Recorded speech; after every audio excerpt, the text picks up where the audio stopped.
ಬೆಳಗ್ಗೆ ಎದ್ದ ತಕ್ಷಣ ಅಜ್ಜಿ ಮಾಡಿರೋ ದೋಸೆ ತಿನ್ಕೊಂಡು ಚಿಕ್ಕವರಿದ್ದಾಗ ಆಡ್ತಿರೋ ಬೈಲಿಗೆ ಬಂದೆ. ಇಲ್ಲಿ ನಾವು ಮೊದಲು ಲಗೋರಿ, ಕ್ರಿಕೆಟ್ ಎಲ್ಲ ಆಟನೂ ಇಲ್ಲೇ ಆಡ್ತಿದ್ವಿ. ಆದ್ರೆ ಇವಾಗ ಎಲ್ಲ ಮೆಮೊರಿ ಆಗಿದೆ. ಅದೇ ಜಾಗದಲ್ಲಿ ಸ್ವಲ್ಪ ಕೆಲಸ್ಥೆನಿಕ್ ಸ್ಕಿಲ್ ಮತ್ತೆ ಹಾಗೆ ಸ್ವಲ್ಪ ಎಕ್ಸರ್ಸೈಸ್ ಮಾಡಿದೆ. ಯೋಗ ಕಾಂಪಿಟೇಷನ್ಸ್ ಕೂಡ ನಿಯರ್ ಬರ್ತಾ ಇದೆ. ಸೊ ಅದ್ರ ಪ್ರಾಕ್ಟೀಸ್ಗೋಸ್ಕರ ಹೈಸ್ಕೂಲಿಗೆ ಬಂದ್ವಿ ನಾನು ನನ್ನ ಫ್ರೆಂಡ್. ಇದು ನಮ್ಮ ಹೈಸ್ಕೂಲ್ ಗ್ರೌಂಡ್ ಮತ್ತೆ ನಮ್ದು ಸಾಲ್ಕಣಿ ಹೈಸ್ಕೂಲ್.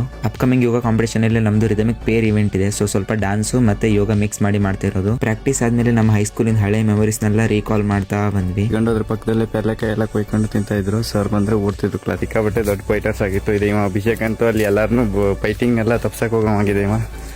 ಹಾಗೆ ಇಲ್ಲಿ ರೋಪ್ ಕ್ಲೈಂಬಿಂಗ್ ಮಾಡಿ ಬಾಡಿ ಜೊತೆ ಮೆಮೊರೀಸು ಆಕ್ಟಿವ್ ಆಯಿತು. ಮನೆಗೆ ಬಂದ್ಮೇಲೆ ತಮ್ಮನಿಗೂ ಸ್ವಲ್ಪ ಯೋಗ ಹೇಳ್ಕೊಟ್ಟೆ. ಅವನಿಗೆ ಅಪ್ಕಮಿಂಗ್ ಕಾಂಪಿಟೇಷನ್ಸ್ ಬರ್ತಿದೆ. ಸೊ ಜೊತೆಗೆ ಅಪ್ಪನೂ ಜಾಯಿನ್ ಆದ್ರು. ಸಿಂಪಲ್ ಪ್ರಾಕ್ಟೀಸ್ ಆದ್ರೂ ಸ್ಯಾಟಿಸ್ಫೈಯಿಂಗ್ ಇತ್ತು. ನೆಕ್ಸ್ಟ್ ಹಾಗೆ ಊಟಕ್ಕೆ ಕೂತ್ಕೊಂಡೆ. ಹವ್ಯಕರಿಗೆ ಗೊತ್ತಿರುತ್ತೆ ಇದೇನ್ ಪದಾರ್ಥ ಅಂತ ಕಮೆಂಟ್ ಮಾಡಿ. ಹಾಗೆ ಸ್ವಲ್ಪ ಮಲ್ಗೆದ್ದು ಸಿಲಿಂಡರ್ ಸಮಸ್ಯೆ ತಲೆಯಲ್ಲಿ ಇಟ್ಕೊಂಡು ಹಾಗೆ ಕಟ್ಟಿಗೆ ಅಡಿಗೆ ಮಾಡೋಣ ಅಂತ ಕಟ್ಟಿಗೆ ತರಕ್ ಹೋದ್ವಿ. ಹಾಗೆ ಅಷ್ಟು ಕಟ್ಟಿಗೆನೂ ಒಮಿನಿಯಲ್ಲಿ ತುಂಬಿಕೊಂಡು ಹಾಗೆ ಮನೆ ಕಡೆ ಬಂದ್ವಿ. ಕಟ್ಟಿಗೆ ಎತ್ತಾದ್ಮೇಲೆ 4 ಆರ್ಮ್ಸ್ ಅಲ್ಲಿ ಬಂದಿರೋ ಪಂಪ್ ನೋಡಿ. ಮನೆಗೆ ಬಂದ ತಕ್ಷಣ ಮತ್ತೆ ಹೊರಟಿದ್ದು ಶಟಲ್ ಕಾಕ್ ಆಡಕ್ಕೆ ಫ್ರೆಂಡ್ ಮನೆಗೆ. ಸಂಜೆವರೆಗೂ ಶಟಲ್ ಕಾಕ್ ಆಟ ಆಡಿದ್ವಿ. ಇಂಥ ಗೇಮ್ಸ್ಗಳು ಬಾಡಿಗೆ ಇಂಪಾರ್ಟೆಂಟ್ ಆಗ್ತವೆ. ಬರೀ ಜಿಮ್ ಮತ್ತು ವರ್ಕೌಟ್ ಮಾತ್ರ ಅಲ್ಲ.